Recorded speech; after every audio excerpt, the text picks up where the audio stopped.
Warahmatullahi wabarakatuh, teman-teman mahasiswa. Kembali lagi pada mata kuliah penanganan anak berkelainan bersama saya, Susi Maulida. Nah, pada materi untuk penanganan anak berkelainan ini, karena ini materi terakhir untuk penanganan anak berkelainan, materinya yang pertama yaitu anak dengan gangguan attachment. Yang kedua, anak yang mengalami maltreatment. Sedangkan yang ketiga, kerjasama dalam penanganan anak non-normatif.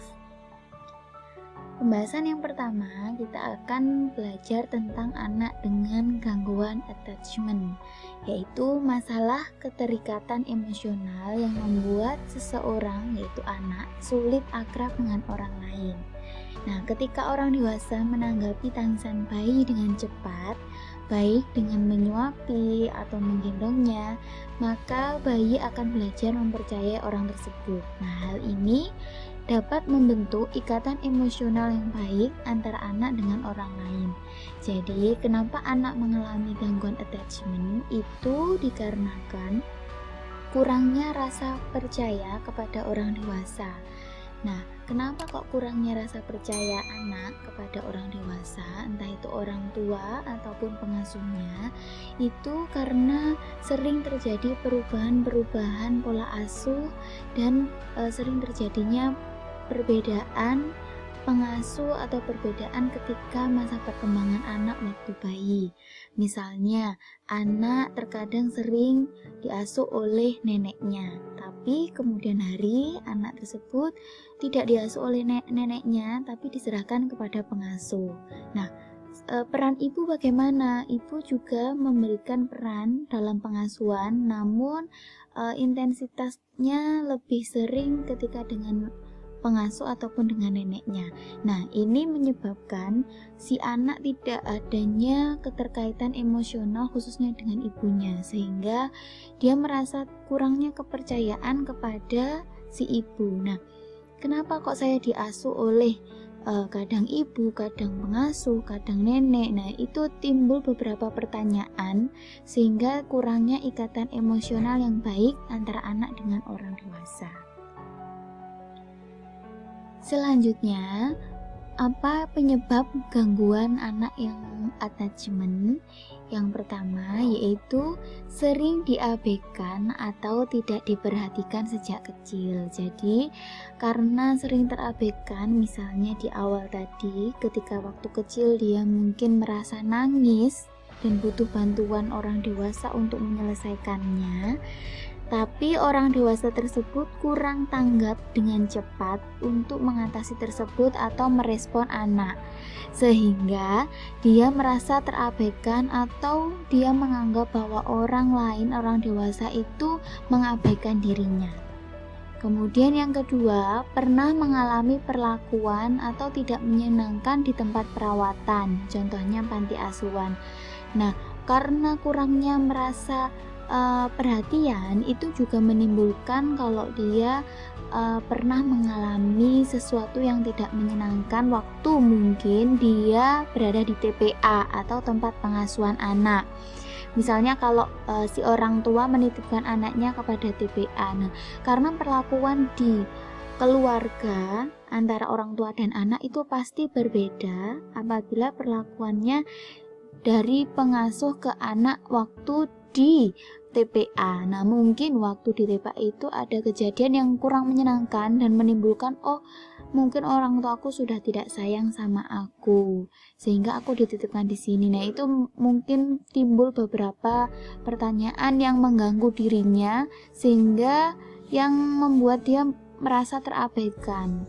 Nah, karena dia sudah mengalami rasa keterabaikan itu, mungkin sesuatu yang tidak menyenangkan dia anggap itu sesuatu yang serius, sehingga dia mengalami gangguan attachment. Sedangkan yang ketiga yaitu trauma di masa lalu. Misalnya si anak pernah mengalami pelecehan atau ditinggalkan oleh pengasuh yang sudah sangat akrab. Nah, ketika si anak itu karena ini mengalami gangguan adanya tidak adanya kepercayaan dengan orang lain. Nah, karena di trauma masa lalu, mungkin si anak sudah pernah percaya dengan pengasuhnya atau babysitternya, tapi ada sesuatu hal yang mengharuskan babysitter itu untuk tidak mengasuh si anak tersebut. Padahal si anak tersebut sudah sangat akrab dengan pengasuhnya. Nah, itu juga menimbulkan trauma di masa lalu yang membuat anak mengalami gangguan attachment. Nah, bagaimana caranya mencegah anak yang mengalami gangguan attachment? Yang pertama, ciptakan hubungan keluarga yang harmonis dan intim, khususnya antara anak dengan orang tua atau pengasuhnya. Ketika menangis adalah salah satu reaksi anak untuk mengungkapkan keinginannya. Oleh karena itu, jangan pernah sekalipun mengabaikan tangisan. Nah, di slide sebelumnya sudah dijelaskan bahwa karena menangis itu adalah bentuk reaksi anak, maka si pengasuh ataupun orang tua harus dengan cepat atau tanggap membantu anak tersebut menyelesaikan masalahnya. Nah, kecepatan dan tanggapan orang tua ataupun dewasa dalam merespon tangisan anak itu direkam oleh anak, dan anak akan merasa adanya keterlekatan hubungan emosionalnya. Jadi dia menganggap, oh, orang tuaku atau pengasuhku sayang, dan orang tuaku atau pengasuhku langsung merespon ketika aku membutuhkan bantuan. Kemudian yang kedua, perhatikan kebutuhan fisik dan emosional anak dengan tepat. Semakin besar perhatian orang tua terhadap anak, maka semakin nyaman berada di dekat orang tuanya. Dengan begitu, risiko terjadinya attachment disorder dapat diminimalisir sedini mungkin. Kalaupun anak terbukti mengalami gangguan kelekatan, maka gejalanya akan berkurang secara perlahan-lahan. Jadi, semua kebutuhan dan emosional anak itu sebaiknya diperhatikan oleh orang tua. Karena adanya faktor yang diabaikan itu juga akan menimbulkan adanya gangguan attachment. Sehingga sering kita memberikan perhatian kepada anak itu akan mengurangi gangguan attachment pada anak. Kedua, yaitu anak yang mengalami maltreatment atau anak yang mengalami kekerasan yang berakibat timbulnya kesengsaraan, penderitaan fisik, kekerasan seksual, kekerasan psikologis, dan atau penelantaran dalam rumah tangga. Jadi anak yang mengalami maltreatment itu anak yang mengalami kekerasan. Selanjutnya, jenis-jenis kekerasan yang terjadi pada anak itu ada 4. Yang pertama yaitu kekerasan fisik, kekerasan psikologis, kekerasan seksual, dan pengabaian. Nah, kekerasan fisik itu perbuatan yang mengakibatkan rasa sakit, jatuh sakit, atau luka berat. Jadi kekerasan yang menimbulkan rasa sakit pada fisik anak, entah itu dijewer, dicubit, dipukul, dijambak, terserah. Yang pasti kekerasan fisik itu yang menimbulkan rasa sakit pada fisik anak, yang membuat kadang mengalami luka berat. Kemudian yang kedua yaitu kekerasan seksual, yaitu pemaksaan hubungan seksual pada anak. Ini kekerasan seksual sering terjadi pada 2-3 tahun terakhir atau bahkan sampai sekarang, yang sering terjadi pada anak TK. Nah, kekerasan seksual ini sering terjadi yaitu pelakunya sering dari orang-orang terdekat, misalnya pengasuhnya, gurunya, atau pihak-pihak yang ada di dalam sekolah, misalnya satpam atau office boy, cleaning service. Nah, itu juga besar kemungkinan terjadi kekerasan seksual pada anak.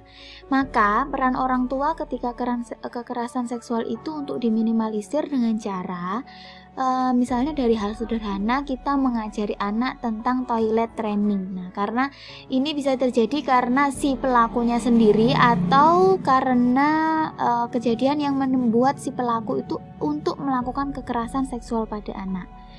Yang ketiga yaitu kekerasan psikologis, yaitu perbuatan yang mengakibatkan ketakutan, hilangnya rasa percaya diri, kemampuan bertindak, rasa tidak berdaya, dan penderitaan psikis berat pada seseorang. Jadi si kekerasan psikologis ini mungkin si orang tua membuat anak itu merasa tidak percaya diri, entah itu dari ucapan orang tua atau hinaan atau rasanya yang membuat anak itu merasa tidak berdaya.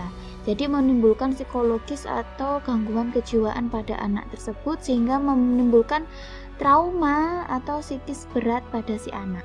Yang keempat yaitu pengabaian. Nah, pengabaian ini sering terjadi pada orang tua zaman now karena adanya gadget atau pekerjaan di kantor sehingga sering orang tua mengabaikan anak. Nah, pengabaian ini termasuk pada jenis kekerasan pada anak karena sejatinya anak membutuhkan perhatian orang tua. Nah, apabila orang tuanya sudah mengabaikan dengan tidak memberikan perhatian, maka si anak akan berpikir bahwa orang tuaku sudah tidak sayang pada saya. Nah, kalau sudah mengabaikan, anak berpikir yang bukan-bukan, maka akan menimbulkan beberapa gangguan-gangguan rutinitas harian.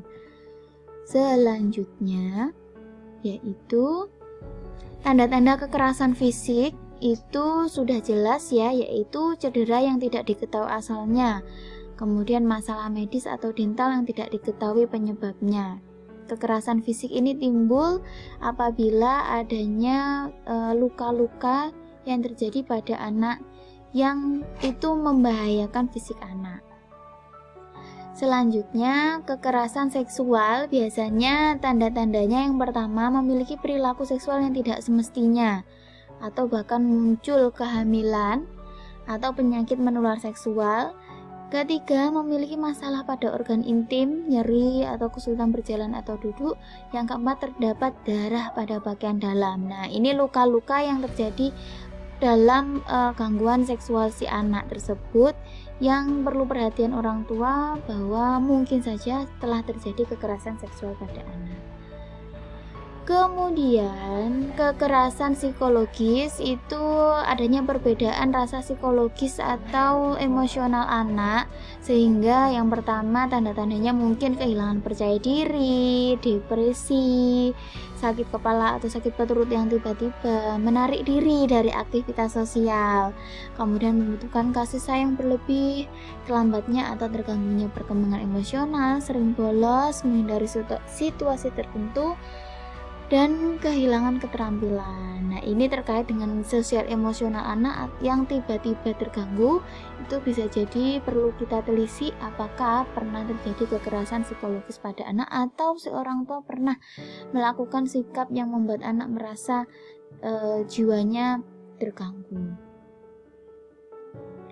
Kemudian tanda-tanda kekerasan pengabaian itu anak merasa acuh tak acuh, memiliki kebersihan yang buruk, pertumbuhan tinggi dan berat badan yang buruk, kurangnya pakaian kelengkapan anak, prestasi yang buruk, kurangnya perawatan medis, makan dengan banyak atau menyimpan makanan secara diam-diam, kelainan emosional, mudah marah, perasaan ketakutan atau gelisah, atau bahkan penurunan berat badan yang tidak beralasan.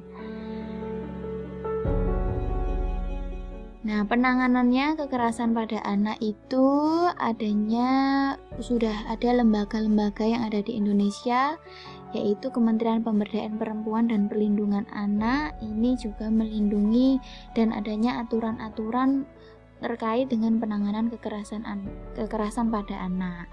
Nah, pencegahan dan penanganan kekerasan pada anak adalah upaya dalam rangka membangun peradaban bangsa yang menjunjung tinggi hak martabat manusia, penghormatan dan pemenuhan hak anak. Untuk mewujudkan tujuan ini, maka diperlukan komitmen dan kepedulian pemerintah dan masyarakat. Jadi, kerjasama antara orang tua, masyarakat dan pemerintah untuk meminimalisir atau dan bahkan menghilangkan kekerasan pada anak. Terima kasih. Belum. Terakhir ya, ini slide terakhir, kerjasama dalam penanganan anak non-normatif dan sekolah inklusi. Ini kerjasama untuk mengatasi anak non-normatif itu dari sekolah dan orang tua, yaitu bantuan orang tua dan ahli akan sangat membantu anak berkebutuhan khusus dalam mempelajari keterampilan baru. Kemudian menyelenggarakan sekolah inklusi, kerjasama orang tua, guru, komunitas, pemerintah, Dan pelaksanaan sekolah inklusi ini juga akan sangat membantu pada anak non-normatif dalam menangani sesuai dengan kebutuhan dan metode yang dilakukan. Baik, teman-teman, terima kasih. Semoga bermanfaat dan sampai jumpa di video selanjutnya.